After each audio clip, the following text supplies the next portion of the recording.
Hello guys, welcome back my YouTube channel. आज हम करने जा रहे हैं वर्कशीट नंबर 11 क्लास 9th। आज की वर्कशीट है सामाजिक विज्ञान की।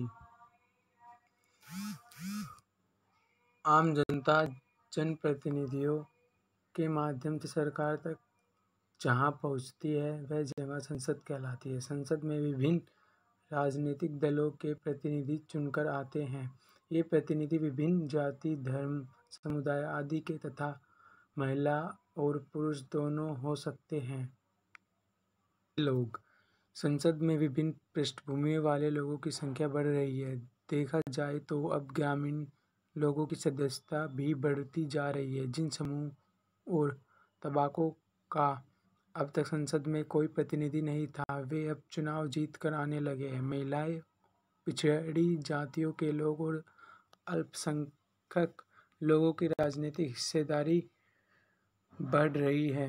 अनुसूचित जनजाति की राजनीतिक हिस्सेदारी मुख्यतः यह माना जाता है कि हमारे हित और अनुभव अलग अलग होते हैं, इसलिए एक समूह के व्यक्ति सबके सकते। इसी बात को ध्यान में रखते हुए संसद में कुछ सीटें अनुसूचित जाति और अनुसूचित जनजाति के लिए आरक्षित की गई है। ऐसा इसलिए किया गया है ताकि इन चुनाव क्षेत्रों में केवल पिछड़ी जातियों और आदिवासियों जनजातियों के उम्मीदवार ही जीते और संसद में उनकी भी उचित हिस्सेदारी हो।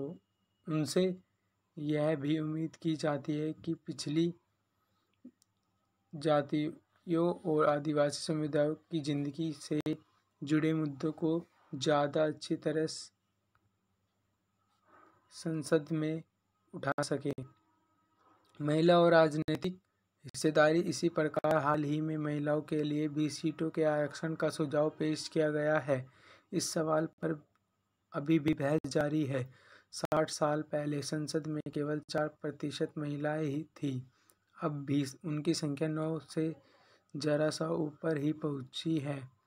अब आप इस बात पर ध्यान देते हैं कि आधी आबादी महिलाओं की है, तो यहाँ साफ हो जाता है कि संसद में महिलाओं को आबादी के आधार पर प्रतिनिधित्व मिलना चाहिए। इस प्रकार यह प्रयास किया जाता है कि सभी वर्ग और समुदाय के लोगों को संसद में पहुंचने का पूरा मौका मिले, ताकि वे अपने समुदाय के लोगों की भलाई के लिए संसद में आवाज़ उठा सके और कार्य कर सके।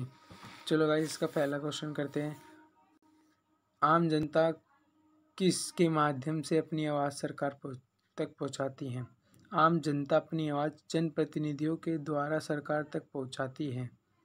दूसरा क्वेश्चन है, संसद में महिलाओं की हिस्सेदारी कैसे सुनिश्चित हो सकती है? संसद में महिलाओं की भागीदारी सुनिश्चित करने के लिए महिलाओं को आबादी के आधार पर प्रतिनिधित्व मिलना चाहिए। उनके लिए संसद में कम से कम 33% आरक्षण की व्यवस्था होनी चाहिए।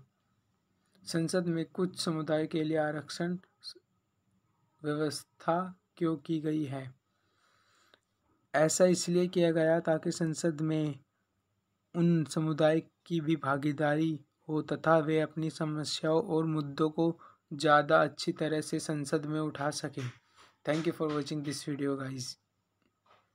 लाइक और सब्सक्राइब कर देना।